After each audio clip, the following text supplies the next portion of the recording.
Assalamualaikum warahmatullahi wabarakatuh. Apa kabar sobat sekalian? Jumpa lagi di channel Enerpol. Kali ini kita akan membahas berita hangat, yaitu sindir koalisi lain segera umumkan capres-cawapres.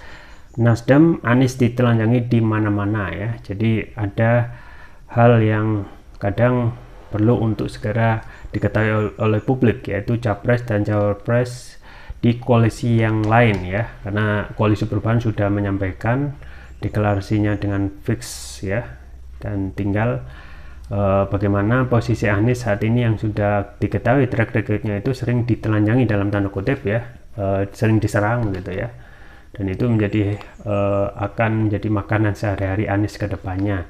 Ini sesuai yang dilansir oleh suara.com. Langsung saja kita baca dan kita ulas. Suara.com, Ketua DPP Partai Nasdem Sugeng Suparwoto meminta agar koalisi partai politik lainnya segera mengumumkan nama calon presiden baca pres yang bakal diusung dalam pemilu 2024 mendatang.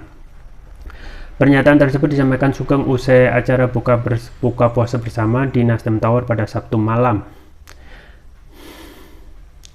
Sugeng menyebut jika desakan itu bertujuan agar masyarakat mengetahui kapasitas cawapres yang bakal maju dalam kontestasi politik pada 2024 mendatang. Silakan yang sudah memenuhi presiden threshold segera mengumumkan calon presiden dan wakil presiden. Supaya apa?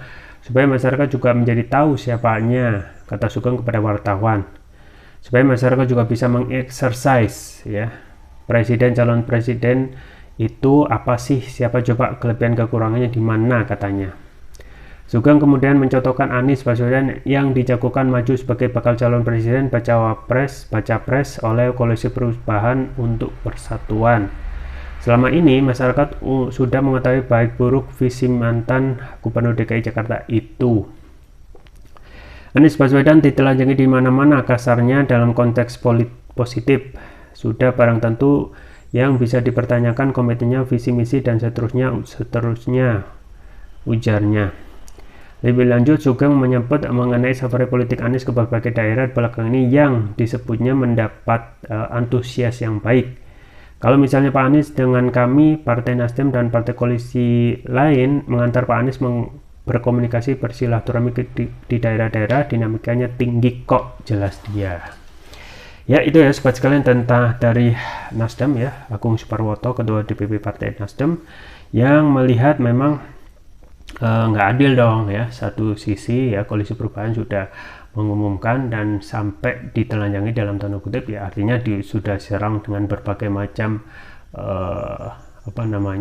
berbagai macam hal gitu ya, termasuk juga stigmatisasi, penjagalan dan lain sebagainya ya, termasuk penjagalan tentang stigma politik identitas ya. Kita nggak tahu apalagi yang kedepannya yang itu pasti akan stigmanya negatif ya.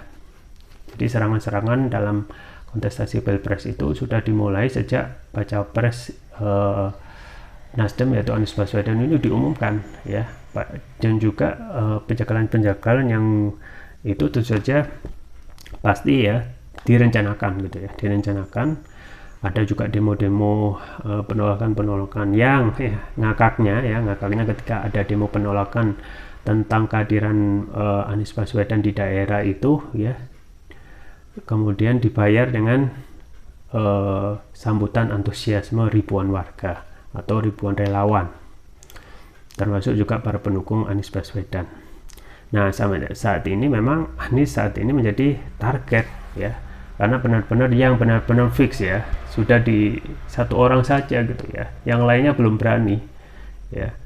Padahal kalau benar-benar to be fair ya, harusnya tidak berpikir menang kalah gitu, yang ada adalah bagaimana menyampaikan ya gagasan gitu ya, perubahan, termasuk kalaupun kalah ya sudah nggak apa-apa, anggap sebagai satu jam terbang yang penting untuk dalam dunia perpolitikan ya.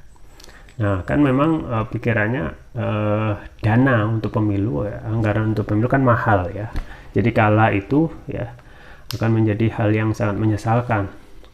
Termasuk kalau sudah maju ya, kadang juga berpikir dukungannya banyak enggak ya, kuat enggak, kapasitas untuk memenangkannya besar enggak, kan gitu. Harusnya itu semuanya dilawan ya, harusnya segera mendeklarasikan ya, termasuk juga dengan berani ya melihat menyampaikan kepada masyarakat, kalaupun saat ini pemerintahan itu gagal dengan berbagai macam aspek elemen, maka salah satu yang dibawa yaitu tentang perubahan ya, ide gagasan untuk mengubah yang salah di pemerintahan saat ini. Itu saja yang bisa saya sampaikan, semoga bermanfaat. Jangan lupa like, share, dan subscribe. Sampai jumpa lagi. Wassalamualaikum warahmatullahi wabarakatuh.